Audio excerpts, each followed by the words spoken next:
It was a story that captured the world's attention. Trapped underground for 69 days, the ordeal is finally over. The last of the 33 Chilean miners is winched to the surface as 1 billion people watch the news coverage on TV. Yo me aferré a mi fe y dije vamos a salir y vamos a lograr llegar a superficie en algún momento. The nail-biting rescue of the 33 captivated the world, and Chileans celebrated it as a national achievement. But it was perhaps the last moment of joy for all those in Chile's copper industry. Just months after the miraculous rescue, the copper market came plunging back down to earth. Mining companies cut costs as the copper price lost its luster. The high salaries that enriched a generation of miners are no longer affordable for an industry that has to dig deeper to reach the Earth's copper deposits. Workers doing one of the most dangerous jobs are fighting to retain the high salaries they once commanded. This year, they held the longest mining strike in nearly 50 years. Hemos visto morir compañeros de trabajo en esta faena. Entonces, nosotros sabemos el costo de estar acá. Copper runs through the veins of Chile. Cities have risen out of the desert, fueled by exports of the metal. As copper generated as much as 1/5 of GDP, miners became some of the best-paid workers in the country. Fuimos generando plata, comprar mi casa, comprar mis vehículos. Mis hijos prácticamente no tuvieron la suerte de trabajar en la minería. Chile's copper boom has fizzled out, but copper fuels everything from the wiring in our cities to the batteries in our phones. As the country struggles to adjust to a new reality, can the good times ever return for Chile's copper industry?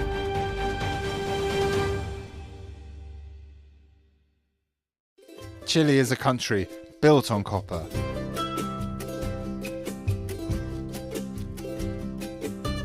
During the boom years, the price of copper more than quadrupled, mainly driven by insatiable demand from China. Copper carried Chile's economy to an average of 4% growth per year, fueling the rise of mining cities such as Antofagasta and Calama. In the first decade of this century, Chile's copper boom made the country one of the richest in Latin America. Miners rode copper's wave, sharing in the wealth from the boom. Ronaldo was born and raised in Calama, a city of about 140,000 people in northern Chile. He worked at the smelter in the Chuquicamata copper mine for 33 years before retiring this year. Cuando yo entré a la empresa, con harto miedo, porque cuando entré a la fundición, el ruido, el movimiento de maquinaria fue enorme. Ya, en cuanto al cambio que tuve cuando entré a Chuqui, fue harto grande. Fuimos generando plata y comprando y dándome los gustos, darle la estabilidad económica para darle a mi familia. En esos años habían 2 nomás, pues después fue creciendo.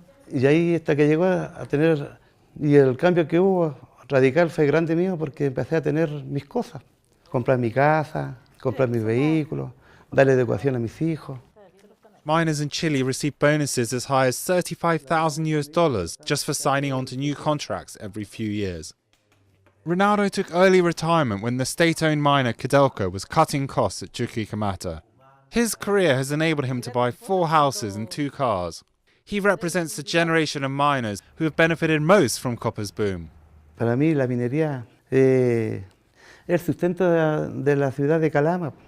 Mis hijos prácticamente no tuvieron la suerte de trabajar en la minería. El mayor es el que más estuvo cerca ya de trabajar en Chuqui, andando en la parte minera, pero no tuvo la suerte de entrar a Codelco. Una, porque cuando estaba más joven le faltaba estudio. Y ahora que es profesional no puede entrar tampoco porque no necesitan ingenieros. Entonces ya para mí la minería fue la época mía nomás, pues para mis hijos lo veo más lejana la...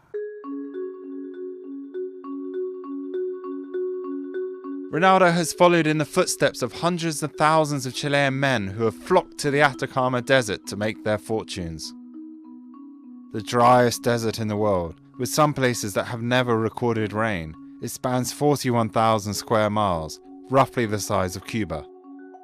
This moonscape is key to our future on Earth. Beneath the sand of the Atacama Desert lies 30% of the world's known supplies of copper and half of the world's lithium. In the 2000s, demand for copper soared as emerging economies, and especially China, grew exponentially. What happened is that 10 to 15 years ago, there was a major increase in the speed of urbanization and real estate investment in many emerging economies, but basically in China. And well, buildings and cities are very intensive in copper because of the electrical grid. And that increased the demand for copper very substantially, and it really transformed the country. Companies were willing to pay large bonuses and ever higher salaries when the copper price justified producing an additional ton of copper at almost any cost. The boom years, what happens in companies is that they see these prices, very high prices. They feel that they're not going to be there forever, and they privilege speed, basically. So you have a labor negotiation, let's get it over with. Let's just pay and get it over with. You want to expand your production, you just hire the first guy that comes, let's get it done. And that sort of approach makes sort of a short-term sense in a way, because you get it done, you get production and you sell, but it's a problem for the future, right? Something for the present, but it has enormous costs in the future. Companies' hunger to produce more and more copper also meant that rising wealth was coupled with poor safety standards. And on August 5th, 2010, one of the country's worst ever mining accidents brought Chile to a halt. Mi nombre es Omar Raigadas Rojas, minero número 17, rescatado de la mina San José.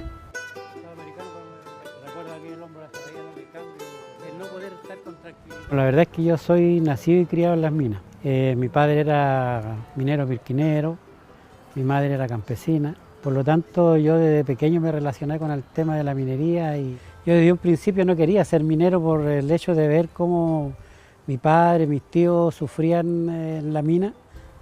Cuando uno lo lleva en la sangre algo. Omar worked at the now infamous San Jose copper and gold mine, where he spent 12 years as a loader operator before it collapsed in August 2010. Se trabajaba con muchos derrumbes, se derrumbaba un sector y se seguía sacando ahí mismo porque lo que caía era mineral, así que había que seguir ahí mismo. Ya uno empieza a acostumbrarse al peligro y pasa a ser como algo normal del turno, entonces... Warning signs of a potential collapse were ignored. When the mine succumbed, 33 miners were trapped 688 meters below ground for over 2 months. Omar recalls the moment the mine collapsed. En el momento del derrumbe yo me encontraba cargando un camión, cuando sentí una especie como de onda expansiva, donde la caída de roca produjo como una especie de bombín. Eso se tuvo la sensación de que se salían los ojos, que se reventaban los oídos. Yo pensaba que había sido una tronadura. Y ahí ocurrió lo más grande, que se oscureció todo adentro porque se llenó de polvo y no se veía nada.